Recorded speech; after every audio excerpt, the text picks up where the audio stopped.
So for those of you that weren't here, we did a little 1920s tutorial on a piece of paper like this. The first thing we looked at was labor unrest. Then we looked at the roaring 20s, the stock market crash and all the things that led to the economy crashing in the 1930s. And then we looked at independence and elections and the road to independence. And we called this the boom and bust. So we looked at what were Bennett and King's response to the Depression. We looked at some of the possible solutions, political, social, economic, ordinary citizens, and the government, and what solutions they came up with.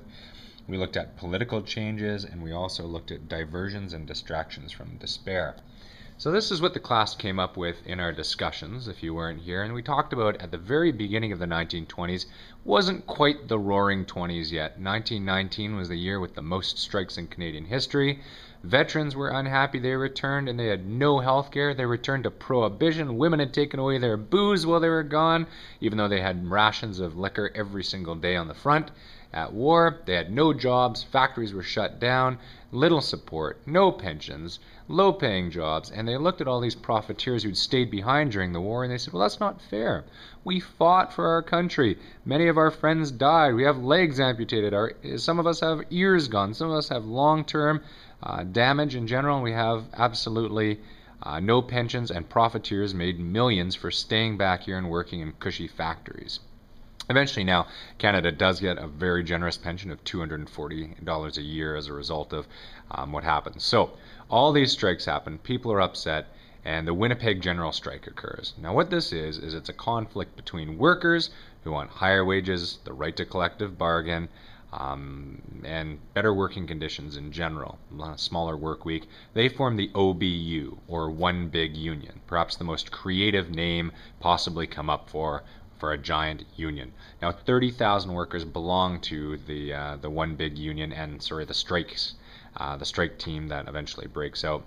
Now they kind of square off against the Citizens Committee of 1,000, which is factory owners, government workers, strike breakers, and these are kind of black-shirted thugs who go around swinging clubs and telling unionized workers to go pound sand.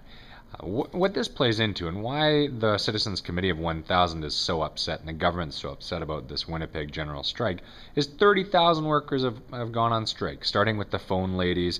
Even the police officers have gone on strike, and all but 13 get fired in Winnipeg. They're afraid because in Russia, the Red Scare, this concept of the Red Scare is occurring. In Russia, there was a communist revolution which started with general strikes and ended in the overthrow of the legitimate government. Well, we'll call it legitimate government of Russia at the time. After this general strike, which involves pushing over a streetcar, it involves strike breakers, it involves people eventually getting deported if you're from Eastern European countries and you were part of the strike, a royal commission, so the government gets a bunch of people together and says, we want to find out why this strike happened, what were the reasons behind it, how to avoid it, and the royal commission, commissioned by the government itself, finds that the strikers' demands were actually pretty reasonable. So let's talk about after that, the roaring 20s, which will be, of course, followed by the dirty 30s. So why do we call it the roaring 20s? Well, people had unprecedented wealth. They could buy consumer goods. Women could buy washing machines. They could do their laundry. They could buy radios. Things were exciting. They could buy on margin, so they could take out loans to invest in the stock market, hoping that their stocks go up, and eventually they would pay back the loan and get all sorts of money. There's also a time when you could buy everything from toasters and other consumer goods onwards. There's partying, there's liquor eventually when prohibition's repealed. Women are totally changing. So here's some of the social changes in the roaring 20s. Number one, we've got these flappers, these women who dress stylishly. They cut their hairs, they smoke, they have jobs, they're more independent. They don't need men necessarily anymore. So if you watch like The Great Gatsby or any video like that, you're going to see women in the 1920s who are flappers, who eventually start wearing short skirts and saying, we perhaps don't need to be the old-fashioned in-the-home women that we were before. But of course, some people miss the roar. To call it the roaring 20s negates the fact that First Nations, immigrants, Asians, and African Canadians experience none of the real benefits of the roaring 20s. First Peoples are placed in awful residential schools. First Peoples are not considered people. They're not allowed to vote if they're on reserve until 1960. Their potlatches and other cultural activities are completely banned. They're not allowed to speak their own language in these residential schools. Horrible. Immigrants, when they come, they're often paid less because they don't speak the language, they accept lower working conditions, they're working away trying to build a better life for themselves, and they experience a great deal of racism, especially Eastern European immigrants who are eventually, during the Red Scare, deported, some of them, especially if they're union leaders. Asians, they actually exclude Asian immigration eventually in Canada. They only allow 150 Japanese in a year in order to be servants and dishwashers and run their own laundries. So to be Asian in Canada was not very good as well. They're usually segregated into Chinatown, etc.